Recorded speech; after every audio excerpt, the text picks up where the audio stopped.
Good afternoon students. तो कैसे हैं आप सब। मैं साहिल रावत, आपका इंग्लिश मेंटोर, स्वागत करता हूं बच्चों आपका आज की क्लास में। तो चलते हैं सीधा क्लास की तरफ।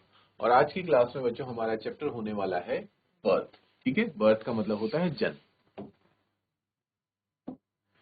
ठीक है बच्चों, तो इस चैप्टर में हम बर्थ के बारे में पढ़ने वाले हैं। किसका बर्थ हुआ, कैसे हुआ, कहां पर हुआ, ठीक है, और कौन इसके बर्थ के लिए रिस्पॉन्सिबल है। ये सारी स्टोरीज हम इस चैप्टर में आज देखने वाले हैं।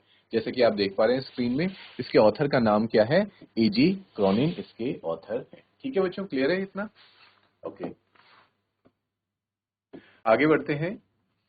थोड़ा सा ओवरव्यू लेते हैं इस चैप्टर के बारे में। In this excerpt from the Citadel, Andrew mention, newly out of medical school, has just begun his medical practice as an assistant to Dr. Edward Page in the small Welsh mining town of Blenheim। ठीक है, इसमें हमें क्या बताया जा रहा है बच्चों, ये जो स्टोरी आपके पास है ये एक कंप्लीट स्टोरी नहीं है, बल्कि ये क्या है, एक एक्सर्प्ट है। मतलब एक बड़ी स्टोरी से, एक बड़ी किताब से अगर कोई भाग अगर लिया जाता है उसको क्या कहते हैं, एक्सर्प्ट कहते हैं। ठीक है, तो हम पढ़ेंगे किसके बारे में, एंड्रयू मेंसन के बारे में। ठीक है, एंड्रयू मेंसन के बारे में, जो कि क्या है, एक न्यूली फॉर्म्ड या फिर न्यूली मेड डॉक्टर है। अभी अभी वो डॉक्टर बने हैं। ठीक है, यानी कि पास आउट हुए हैं मेडिकल स्कूल से, और वो अभी क्या कर रहे हैं, प्रैक्टिसिंग है। वो प्रैक्टिस कर रहे हैं किसकी गाइडेंस में, डॉक्टर एडवर्ड पेज की गाइडेंस में वो प्रैक्टिस कर रहे हैं। कौन से टाउन में, लेनली के वेल्श माइनिंग टाउन में वो प्रैक्टिस कर रहे हैं। And he is returning from a disappointing evening with Christine. और वो वापस आ रहे हैं। ठीक है, कहां से, एक डिसअपॉइंटिंग मतलब निराश होकर के वो आ रहे हैं। किसके साथ उनकी मीटिंग थी, किस वजह से वो निराश थे, वो क्रिस्टीन से मिले थे। अब मैं इस चैप्टर में बच्चों इस कैरेक्टर के बारे में बता देता हूँ। एक कैरेक्टर हम देख चुके हैं, एंड्रयू मेंसन, जिसके बारे में कहानी होने वाली है। ठीक है, वो किसके अंडर गाइडेंस में काम कर रहे हैं, डॉक्टर एडवर्ड पेज के। और क्रिस्टीन कौन है बच्चों, एक तरह से आप कह सकते हैं क्रिस्टीन जो एंड्रयू मेंसन है उनकी फ्रेंड है, या फिर आप समझ सकते हैं कि उनकी गर्लफ्रेंड है। ठीक है, the girl that he loves, जिससे वो प्यार करते हैं, वो है Christine. He is met by Joe Morgan. ठीक है बच्चों, तो क्रिस्टीन से उनका क्या हो जाता है, झगड़ा हो जाता है। इस वजह से वो क्या होते हैं, निराश होकर के अपनी घर की तरफ आ रहे होते हैं। तभी उनको कौन मिलता है वहां पे रास्ते में, जो मॉर्गन मिलता है। ये एक नया कैरेक्टर है। Joe and his wife, who have been married nearly 20 years, are expecting their first child। अब यहाँ पे हमें बता रहे हैं कि जो मॉर्गन डॉक्टर से मिलने क्यों आ रखा है, डॉक्टर एंड्रयू मेंसन से इसलिए मिलने आ रखा है क्योंकि जो और उसकी वाइफ का क्या होने वाला है बच्चों, फर्स्ट चाइल्ड होने वाला है, पहला बेबी होने वाला है, पहला बच्चा होने वाला है। वो भी शादी के कितने साल बाद, 20 ईयर्स बाद, 20 साल बाद उनका पहला कोई बच्चा होने वाला है। और इस वजह से उनकी डिलीवरी है। इस वजह से जो मॉर्गन है वो डॉक्टर के पास आता है उनकी वाइफ की डिलीवरी करवाने के लिए। ठीक है, यहाँ तक आप चैप्टर को समझ चुके हैं। और अब देखते हैं इस चैप्टर में आगे क्या क्या चीजें होती है। Is it clear. Though it was nearly midnight when Andrew reached Pringover, he found Joe Morgan waiting for him, walking up and down with short steps between the closed surgery and the entrance to the house। ठीक है, जब वो हमें बताया गया था, Andrew mention, doctor Andrew mention Christine से झगड़ा होने के बाद घर वापस आ रहे होते हैं, और बहुत निराश होकर, परेशान होकर घर वापस आ रहे होते हैं। तभी उन्हें कौन दिखता है, जो मॉर्गन दिखता है, जो उनका क्या कर रहा होता है, काफी लंबे समय से इंतजार कर रहा होता है उनके घर के बाहर। ठीक है, और इंतजार करते वक्त वो क्या कर रहा होता है, ऊपर नीचे सीढ़ियों में अप डाउन कर रहा होता है, क्योंकि वो भी बहुत ज्यादा परेशान होता है। At the sight of him the burly drillers face express relief. और जो मॉर्गन है उसके बारे में हमें बताया जा रहा है बच्चों, वो कौन है, by profession he is a driller. ठीक है, प्रोफेशन उसका किस चीज का प्रोफेशन है, जो मॉर्गन का, वो ड्रिल करने का काम करता है। ड्रिलर आप लोगों को पता है बच्चों, जो सड़कों में, दीवारों पे क्या करते हैं, ड्रिल मशीन के साथ खड्डा करते हैं, उनको क्या कहते हैं, ड्रिलर कहते हैं। तो जैसे ही वो डॉक्टर को देखता है, उसके चेहरे पे क्या आते हैं, रिलीफ। ठीक है, वो थोड़ा रिलीफ महसूस करता है कि चलो एटलीस्ट मुझे डॉक्टर मिल तो गए। Doctor, I'm glad to see you. I have been back and forward here this last hour. The missus wants here before time too। वो कहते हैं कि डॉक्टर चलो अच्छा है, मैं बहुत खुश हूँ। ग्लैड का मतलब होता है खुश। मैं बहुत खुश हूँ आपको देख करके यहाँ पर, क्योंकि मैं बहुत देर से आपके घर के चक्कर लगा रहा था, क्योंकि मेरी जो मिसेस है वो क्या होने वाली है, वो डिलीवरी देने वाली है हमारे फर्स्ट चाइल्ड को। Andrew abruptly recalled from the contemplation of his own affairs, told Morgan to wait। अब एंड्रयू अभी तक क्या होते हैं, अपने ही दुख में खोए रहते हैं, लेकिन जैसे ही वो इस बात को सुनते हैं, इतनी इंपॉर्टेंट खबर को सुनते हैं, वो अपने परेशानी से, अपनी टेंशन से बाहर आते हैं, और मॉर्गन को बोलते हैं कि तुम वेट करो, मैं बस अभी आया। He went into the house for his bag। जो डॉक्टर का किट होता है, अपना बैग होता है, वो उसको लेने जाते हैं जल्दी से अंदर। Then together they set out for number 12 Blaena Terrace, ठीक है। फिर वो जो मॉर्गन के घर की तरफ निकल जाते हैं, वहां का एड्रेस दे रखा है। The night air was cool and deep with quite mystery, ठीक है। वो रात बताते हैं कि बहुत सर्द थी, बहुत ठंडी रात थी, और क्या था, बहुत मिस्ट्री भरी वो रात थी। Usually so perceptive, Andrew now felt dull and listless, ठीक है। एंड्रयू और दिन कैसे होते थे, बहुत ज्यादा परसेप्टिव होते थे, लेकिन उस दिन वो बहुत ज्यादा डल और लिस्टलेस महसूस कर रहे थे। He had no premonition that this night call would prove unusual. उन्हें कुछ नहीं पता थी कि आज रात उनके साथ कितनी बड़ी एक इंसिडेंट होने वाला है। Still less that it would influence his whole future in Blaenelly. इतना बड़ा इंसिडेंस होने उनके साथ होने वाला था, जो उनके पूरे जीवन को ही क्या कर देता, इन्फ्लुएंस कर देता। उनके पूरे भविष्य को, ब्लेनली में होने वाले भविष्य को वो क्या करने वाला था, इन्फ्लुएंस करने वाला था। ऐसी एक बड़ी घटना आज के रात होने वाली थी, ठीक है बच्चों। हमें भी अभी नहीं पता कि वो क्या घटना है। उस घटना को जानने के लिए हम इस चैप्टर को, we will further read this chapter. The two men walked in silence until they reached the door of number 12. Then Joe drew up short. ठीक है, दोनों के दोनों शांति से जा रहे होते हैं उस दरवाजे की तरफ, और वहां जैसे ही वो पहुंचते हैं घर के पास, तो जो है वो अपने कदमों को क्या कर देता है, रोक लेता है, और वो ये कहता है कि मैं अंदर नहीं जा सकता। I will not come in, he said, and his voice showed science of strain. क्योंकि उसको क्या होता है, स्ट्रेन, डर महसूस हो रहा होता है, तकलीफ महसूस हो रही होती है, इस वजह से वो कहता है कि मैं अंदर नहीं आ सकता। But man I know you will do well for us. लेकिन वो डॉक्टर से कहता है कि मुझे इतना पता है कि आप हमारी जरूर मदद करेंगे और सब कुछ सही होगा। मेरा आप पे पूरा भरोसा है, पूर्ण विश्वास है मुझे आप पर। मैं अंदर नहीं आ रहा हूं, लेकिन आप अंदर जाइए और सब कुछ ठीक कर दीजिए, मेरी वाइफ को भी और मेरे बच्चे को भी। ठीक है बच्चों, इस तरह से जो मॉर्गन ये प्रॉमिस करवाता है उससे, क्या बोलते हैं, डॉक्टर से, और फिर डॉक्टर अंदर चले जाते हैं, जो मॉर्गन बाहर ही वेट करता है। यहां तक सभी बच्चों को क्लियर है हुई ये स्टोरी? अभी तक हम क्या पढ़ रहे हैं? Okay, that's good. Clear students, आगे बढ़ते हैं। जो हम आगे इस चैप्टर में पढ़ते हैं, हम देखते हैं कि inside a narrow stair led up to a small bedroom, clean but poorly furnished. ठीक है, जैसे ही डॉक्टर अंदर जाते हैं, वो देखते हैं कि वो एक बेडरूम में एंटर करते हैं, जो बहुत छोटा सा बेडरूम रहता है। वो भले ही साफ सुथरा होता है, लेकिन पुअरली फर्निश्ड, यानी कि वहां का जो फर्नीचर होता है वो काफी पुराना होता है, टूटा फूटा होता है। Lit only by an oil lamp, और वहां पे सिर्फ और सिर्फ क्या जल रहा होता है, एक ऑयल लैम्प जल रहा होता है। इवन लाइट भी नहीं होती है, सिर्फ और सिर्फ जो ऑयल से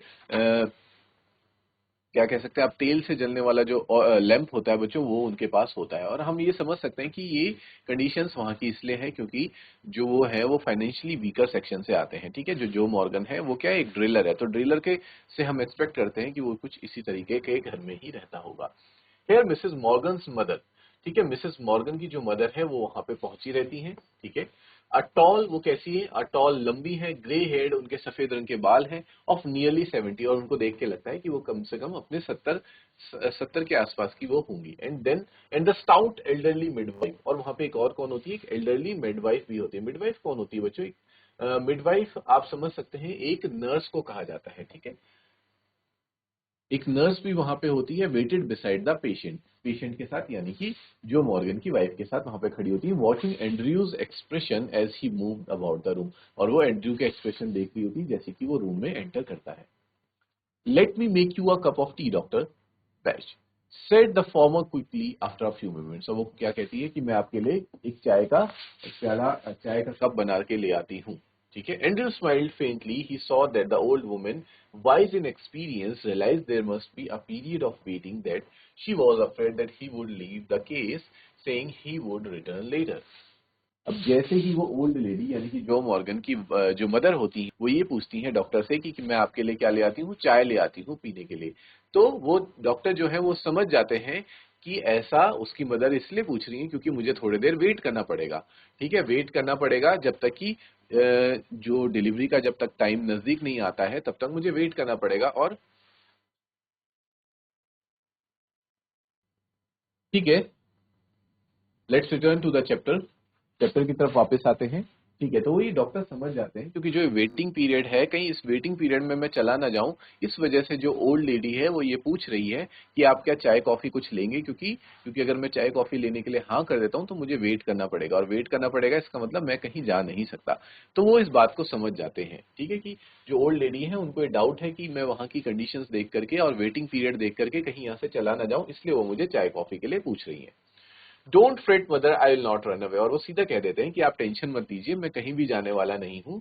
down in the kitchen the drink the T which she gave him, he drink the T which she gave him, और वो नीचे जाकर के चाय भी पी लेते हैं और साथ ही साथ उनको इस बात का प्रॉमिस भी देते हैं कि मैं कहीं पे भी नहीं जाऊंगा।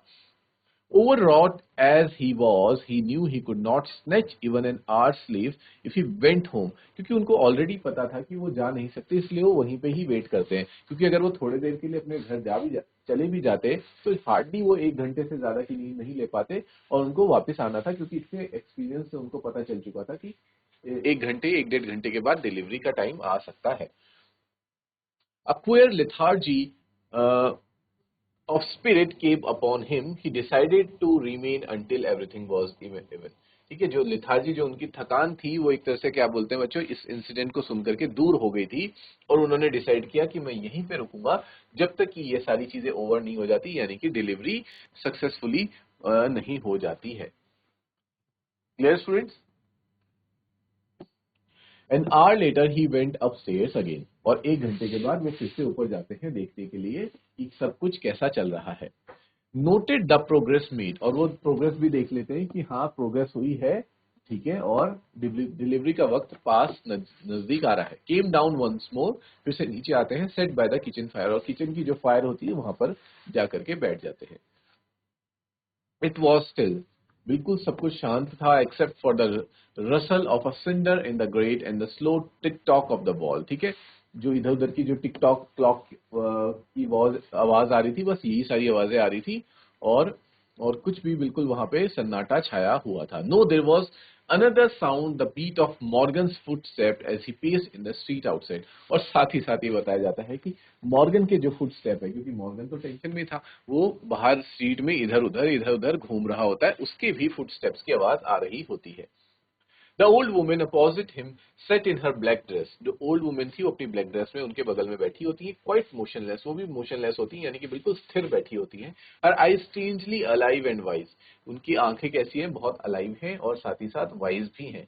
Probing never living his face, और वो हर वक्त डॉक्टर को ही देखती रहती कि डॉक्टर के मन में क्या चल रहा है। ठीक है, जैसे हम लोग भी होते हैं ना बच्चों, जब डॉक्टर ट्रीटमेंट कर रहा होता है हमारे किसी भी रिश्तेदार का कुछ का, तो हम डॉक्टर के फेस को देखते हैं, और जब वो डॉक्टर एनालाइज कर रहा होता है तो हम डॉक्टर को देखते हैं, हम डॉक्टर का फेस के एक्सप्रेशंस को एनालाइज करते हैं कि इस वक्त क्या सोच रहे हैं, क्या जो हमारा पेशेंट है वो इम्प्रूव हो रहा है या फिर उसकी जो हेल्थ है वो और ज्यादा खराब हो रही है। तो हम, क्योंकि डॉक्टर बहुत सारी चीजें नहीं बताता और ना ही वो सारी चीजें एक्सप्लेन कर सकता है, क्योंकि उस साइंस की टर्म्स है वो आम लोगों को समझ भी नहीं आएंगी, तो लोग क्या करने की कोशिश करते हैं, इंटरप्रेट करने की कोशिश करते हैं कि शायद डॉक्टर ये कहना चाह रहे हैं। ठीक है, तो वही चीज क्या कर रही थी जो ओल्ड लेडी थी, वो भी वही चीज कर रही थी, डॉक्टर के फेस को रीड करने की कोशिश कर रही थी और लगातार उनके फेस की तरफ ही देख रही थी। ठीक है बच्चों, यहां तक क्लियर है सभी को?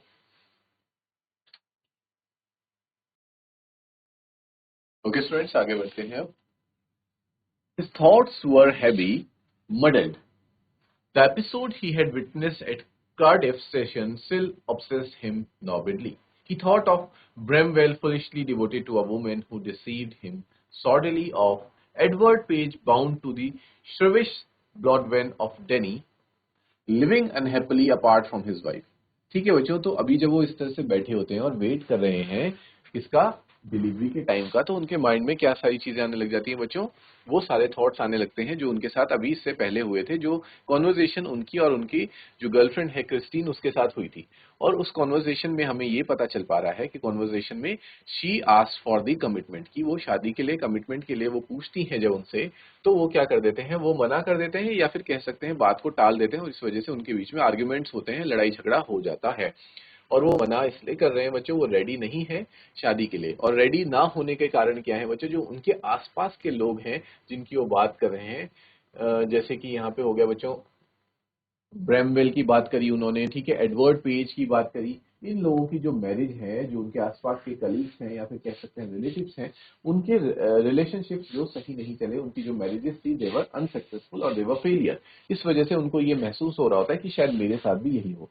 ठीक है, ऐसा होता भी है बच्चों, ये ह्यूमन नेचर है कि जब हम आसपास की चीजों से, एक्सपीरियंसेस से, हम बिटर एक्सपीरियंसेस को जब हम देख लेते हैं तो हम क्या सोचने लग जाते हैं, हमारा एक माइंडसेट बन जाता है कि शायद ये चीज हमारे साथ भी हो सकती है, ये गलत चीज।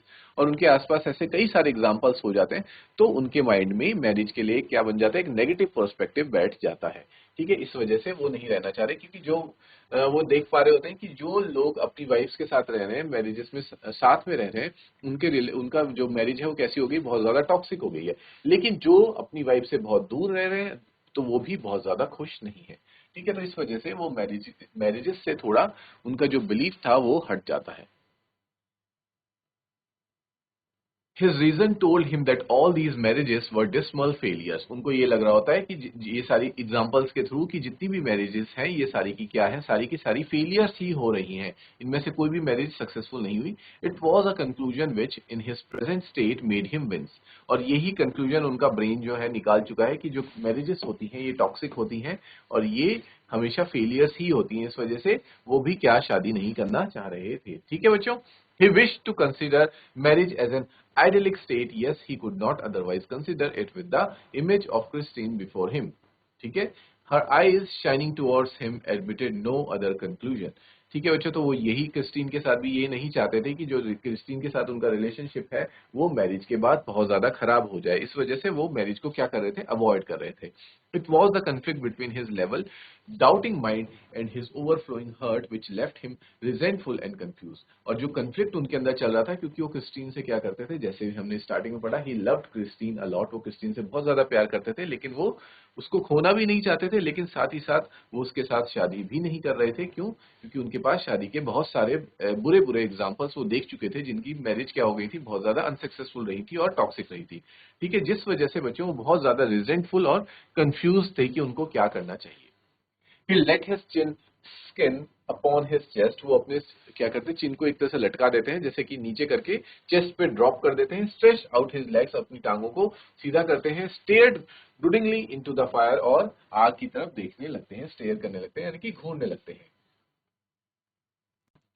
He remained like this so long, और वो ऐसा बहुत देर तक के लिए उस अवस्था में रहते हैं। And his thoughts were so filled with Christine, और वो क्रिस्टीन के बारे में ही बहुत सारी चीजें सोचने लग जाते हैं। ठीक है, that he started when the old woman opposite suddenly addressed him, और तब तक अचानक से जो ओल्ड वुमेन उनके बगल में बैठी है वो उनको क्या करती है, आवाज लगाती है, और वो उससे क्या हो जाते हैं, एकदम शॉक हो जाते हैं। होता है ना बच्चों, जब हम अपने ख्यालों में खोए रहते हैं, किसी भी चीज के बारे में कुछ सोच रहे होते हैं, और अचानक से कोई आके हमें क्या कर देता है, एक तरह से एड्रेस करता है, कुछ बात बोलना शुरू कर देता है, तो हम अचानक से क्या हो जाते हैं, ऐसा लगता है जैसे मेडिटेशन की स्टेट से बाहर निकल के अचानक से हमें कोई शॉक लग गया हो। It pursued a different course. ठीक है बच्चों, यहां तक सभी को क्लियर हो रहा है?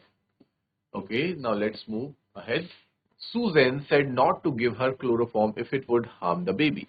She is awful set upon this child, Dr. Batch. वो लेडी आके कहती है कि सूजन मना कर रही है कि उसको क्लोरोफॉर्म ना दिया जाए, क्योंकि उससे उसके बेबी को भी कुछ हार्म हो सकता है, नुकसान हो सकता है, इसलिए उसको क्लोरोफॉर्म ना दिया जाए। Her old eyes warmed at a sudden thought. She added in a low tone, "A real or I fancy." ठीक है, वो कहती हैं, वो क्लोरोफॉर्म की बात कह रही है कि उसको क्लोरोफॉर्म ना दिया जाए। तो बच्चों यहाँ पे क्लोरोफॉर्म की बात कहाँ से आई? क्लोरोफॉर्म क्या होता है, इंसान को बेहोश करने के लिए दिया जाता है, ताकि उसको उसके सेंसेस जो है वो क्या हो जाए, कमजोर हो जाए, उसको कुछ भी चीज महसूस ना हो। क्योंकि डिलीवरी के टाइम जो giving birth to a baby, उस वक्त क्या होता है, बहुत ज्यादा पेन होता है मदर को। ठीक है, तो उस पेन को वो महसूस ना कर पाए, इसलिए क्लोरोफॉर्म दिया जाता है या फिर एनेस्थीसिया दिया जाता है। लेकिन सुजैन को ऐसा लग रहा था कि इससे शायद उनके बेबी को, उनके बच्चे को नुकसान पहुंच सकता है, इसलिए वो मना करती हैं। और वो सोचो, यहाँ से हम जान पाते हैं कि एक मदर का लव टुवर्ड्स हर चाइल्ड, कि वो अपने बच्चे के लिए उस पेन को, उस डिलीवरी के पेन को भी सहने के लिए क्या होती हैं, राजी हो जाती हैं, तैयार होती हैं कि मैं उस पेन को क्या कर लूंगी, सह लूंगी। I will feel that pain but I will not let my child get any harm, कि मेरे बच्चे को कोई नुकसान नहीं होना चाहिए, लेकिन उसके लिए मुझे कितना भी पेन झेलना पड़े, मैं झेलने के लिए तैयार हूँ। ठीक है बच्चों, ही collected himself with an effort, और जब वो डॉक्टर इस बात को सुनते हैं तो वो फिर से अपने आप को कलेक्ट करते हैं। अपने आप को कलेक्ट करना यानी कि जिन यादों में, जिन बातों में वो खोए रहते हैं, वहां से अपने आप को हटाते हैं और वापस से प्रेजेंट सिचुएशन में अपने आप को लेकर के आते हैं। It won't do any harm this anaesthetic, he said kindly. वो ये कहते हैं कि इससे कोई भी नुकसान नहीं होने वाला है, ना तो मदर को ना ही बच्चे को। ये सिर्फ और सिर्फ क्या है, ये एक एनेस्थीसिया है। He said kindly they will be all right, और वो दोनों के दोनों ठीक रहेंगे, आप टेंशन मत लीजिए। ठीक है बच्चों, यहां तक आप लोगों को स्टोरी क्लियर है?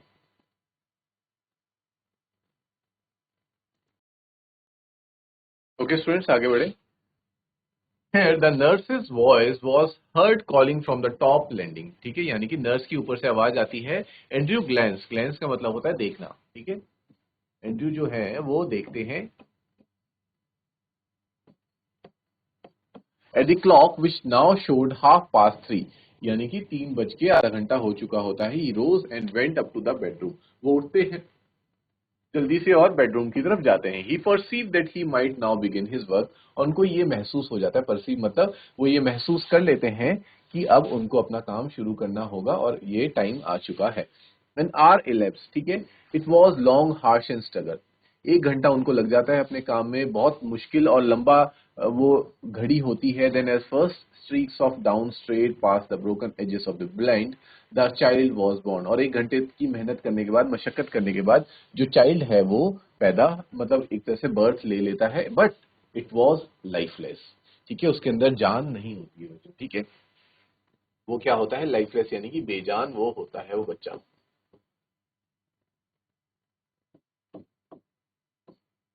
As he gazed at his still form, a shiver of horror passed over Andrew। और जैसे ही वो उसको देखते हैं तो क्या हो जाते हैं, शिवर, शिवर यानी कि बच्चों डर के मारे वो कांपने लगते हैं कि इतना मेहनत करने के बाद और इतनी उम्मीदें इन लोगों को, इनकी फैमिली को मेरे साथ है। जो मॉर्गन बाहर तब से वेट कर रहा है, उसने मुझे मैंने उसे प्रॉमिस किया है कि मैं तुम्हारे फैमिली का ध्यान रखूंगा और उनको कुछ भी नहीं होने दूंगा, तो इस वजह से वो डर के मारे कांप जाते हैं। After all that he had promised, his face heated with his own exertions, उनका चेहरा भी गर्म होने लगता है, चिल्ड सडनली, और अचानक से ठंडा पड़ जाता है।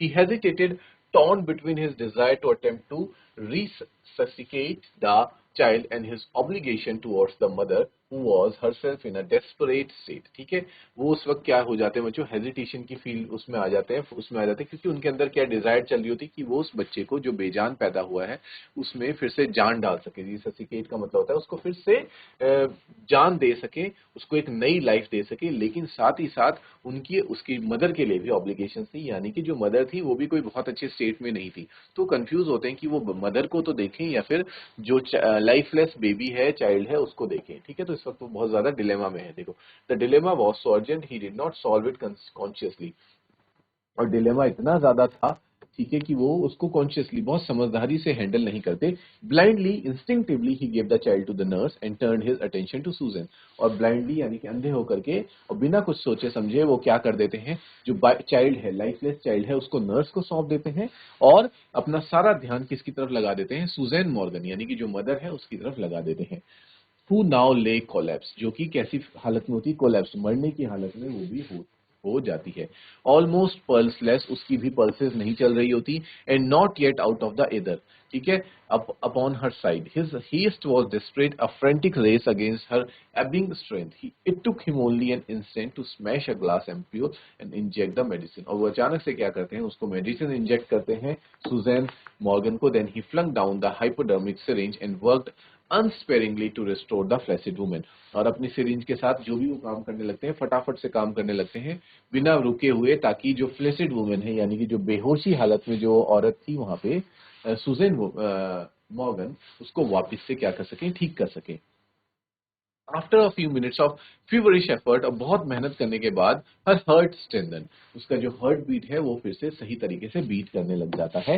He saw that he might safely leave her, और जब उसे ये लगता है कि अब वो उनको, अब वो खतरे से, खतरे की घंटी से, मतलब खतरे के उससे बाहर आ चुकी हैं, तो वो उनको लीव कर सकता है, मतलब उसको छोड़ सकता है और अपना अटेंशन कहाँ दे सकता है, चाइल्ड की तरफ दे सकता है। ही swung round, वो पीछे की तरफ मुड़ते हैं।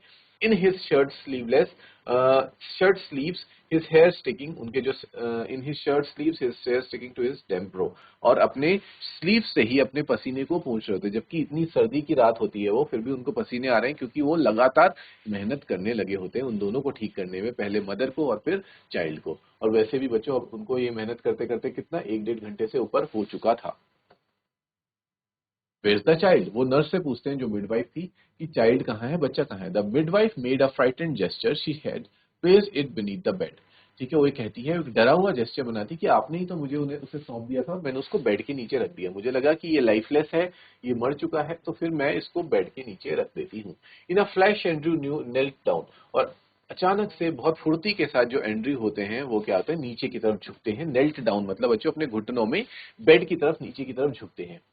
Finishing amongst the sudden newspaper below the bed. और देखते हैं कि उसने मिडवाइफ ने उसको न्यूज़पेपर में लपेट के बेड के नीचे रखा होता है. ही पुल्ड आउट द चाइल्ड. वो तुरंत बच्चे को बाहर निकालते हैं. A boy. और देखते हैं कि वो क्या था, वो एक बॉय था. ठीक है, वो एक लड़का होता है, परफेक्टली फॉर्म्ड, और उसका जो शरीर है वो भी पूरी तरह से बढ़िया से फॉर्म हो रखा होता है. The limp warm body was white. बस उसका क्या था, जो शरीर था वो क्या हो जाता है बच्चों, एकदम सफेद हो चुका है. And soft as tallow. और जो उसकी लिम्प थी यानी कि जो रीढ़ की हड्डी थी, क्योंकि उसमें कोई लाइफ नहीं थी तो इस वजह से वो क्या होती है, एकदम सॉफ्ट होती है और एकदम soft as tallow. The cord hastily slash lay like a broken stem. और उसकी जो रीढ़ की हड्डी है वो कैसे लग रही होती है, जैसे आपने कोई पौधा देखा होगा, जो उसकी स्टेम होती है, उसकी डाल को अगर हम तोड़ दें तो उस तरह से जैसे वो लटक जाती है, उस तरह से उसकी रीढ़ की हड्डी लटक रही थी, क्योंकि उसमें कोई भी स्ट्रेंथ और लाइफ बची नहीं थी. ठीक है. The skin was a lovely texture smooth and tender. जैसे कि छोटे बच्चों की स्किन होती है, बहुत स्मूथ होती है, सॉफ्ट होती है. The head lolled on his thin neck. और उसका जो सर था वो भी नीचे लटक रहा था. The limbs seemed boneless. और लिम्स में बोन्स नहीं थी, क्योंकि छोटे बच्चों की बोन्स उस वक्त डेवलप नहीं हुई रहती है. ठीक है बच्चों, तो यहाँ तक हमें बता दिया गया है कि जो बेबी था वो बॉडी वाइज तो एकदम परफेक्ट फॉर्म था, लेकिन बस वो सांस नहीं ले रहा होता है. तो आज की क्लास में हम बच्चों अपने चैप्टर को यहीं पे पॉज देंगे और इसको नेक्स्ट क्लास में कंटिन्यू करेंगे. इट्स योर होमवर्क कि आप जितना भी हमने इस चैप्टर को आज रीड किया है उसको फिर से रिवाइज करें. And we will meet in the next class. Till then take care, have a good day and thank you students.